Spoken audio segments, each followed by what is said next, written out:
서울에서 내 집 마련을 포기하지 마세요. 방향성을 바꾸면 아파트를 바로 매수하는 시대가 아니라 미래의 아파트를 선점하는 시대입니다. 안녕하세요. 서울 재개발 부동산 전문가 젠트롱입니다.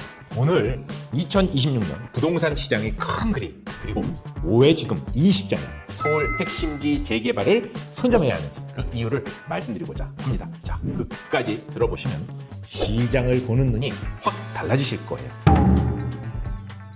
26년 현재 부동산 시장 정리해보면 이렇죠. 아파트는 너무 비싸졌고 대출은 막혔고 실거주 의무까지 강화가 됐습니다. 그런데 서울 새 아파트에 대한 수요는 전혀 줄지 않았죠. 바로 이것이 지금 시장의 핵심이죠. 과거에는 서울 아파트를 매수할 때 전세를 끼고 갭 투자를 하거나 대출을 활용해서 레버리지 효과를 누릴 수가 있었죠. 그런데 지금은 어떻습니까? 아파트는 대출이 막혀있고 토지거래 허가제 그리고 실거주 의무가 생기면서 예전처럼 자유롭게 투자하기는 어렵죠. 이제 10억, 20억이 넘는 서울 아파트를 매수한다면 현금이 정말 많이 필요합니다. 그 결과를 우리는 매일 뉴스로 보고 있죠. 그러다 보니 많은 분들이 이런 생각을 하시죠. 서울 아파트는 이제 내 생에는 어려운 것인가? 내 집 마련 포기해야 하는가? 한강벨트라인 같은 핵심지는 이제 못 들어가는 건가? 저는 그렇게 보지 않습니다. 지금은 아파트를 직접 매수하기가 어려운 시대이죠. 그렇다면 우리는 아파트가 되는 가능성이 있는 그 자산을 봐야 합니다. 그것이 바로 서울 핵심지의 재개발 빌라가 될 수 있죠. 왜 그렇게 봐야 하는지 과거 사례를 한번 떠올려 보자고요. 재개발의 본질은 단순합니다. 노후된 저층 빌라, 단독주택, 다가구가 시간이 지나서 정비사업을 통해 새 아파트로 바뀌는 과정이죠. 마포가 그랬고 청량리가 그랬고 장인뉴타운, 흑석동, 노량진도 그랬습니다. 예전에는 사람들이 꺼리던 노후된 저층 저밀 주택가였죠. 그런데 재개발이 진행되고 새 아파트가 들어서자 지역의 위상이 완전히 달라졌습니다.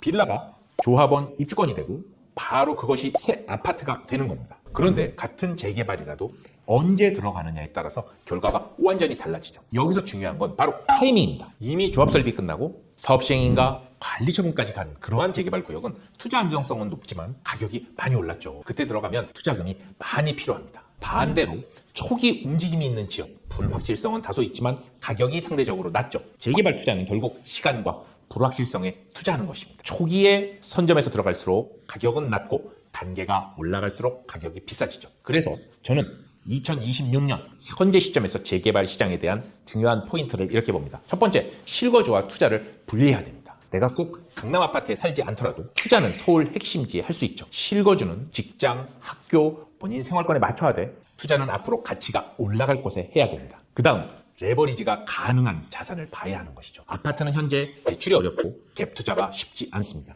하지만 일부 비아파트, 특히 재개발 가능성이 있는 미래의 아파트가 될 수 있는 빌라는 아직 전세를 끼고 접근할 수 있는 경우가 있습니다. 그리고 서울 핵심지에 집중을 해야 됩니다. 재개발이라고 다 같은 재개발이 아니죠. 입지가 약한 곳, 시간이 오히려 오래 걸리고 사업성이 떨어질 수 있습니다. 반대로 주변 아파트 시세 가이드라인이 높고 수요가 많은 지역, 재개발이 현실화됐을 때 그 미래 가치 상승 여력이 클 수밖에 없습니다. 물론 여기서 마음에 걸리는 게 있을 수 있습니다. 재개발 너무 오래 걸리지 않나요? 추가 분담금 많이 나오면 어떡하죠? 진행을 하다가 안 되면 어떡하나요? 맞습니다. 재개발은 리스크가 있죠.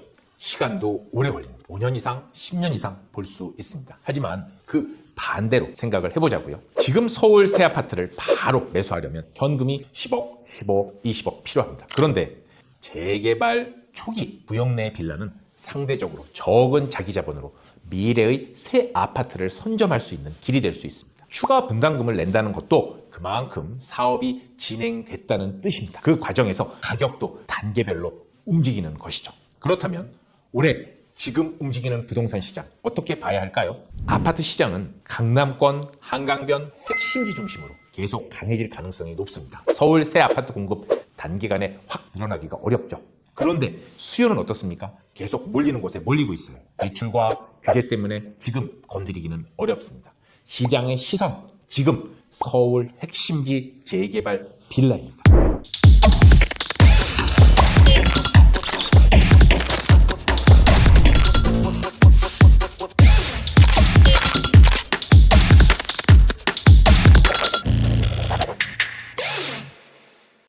서울 부동산 시장에서 중요한 것, 아파트를 못 사니까 포기하자가 아닙니다. 미래의 아파트가 될 수 있는 자산을 먼저 선점하자.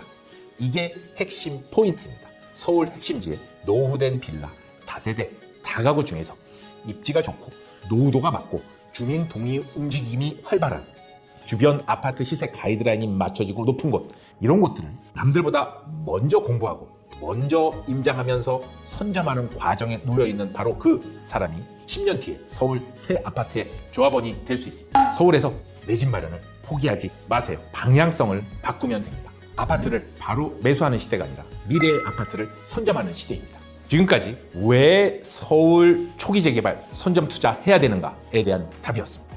2부에서는 실제로 그렇다면 어떤 빌라를 매수해야 되는지, 재개발 빌라 매수 가이드라인을 구체적으로 얘기 나눠보겠습니다. 지금까지 여러분의 부동산 나침판 젠트롱 TV였습니다.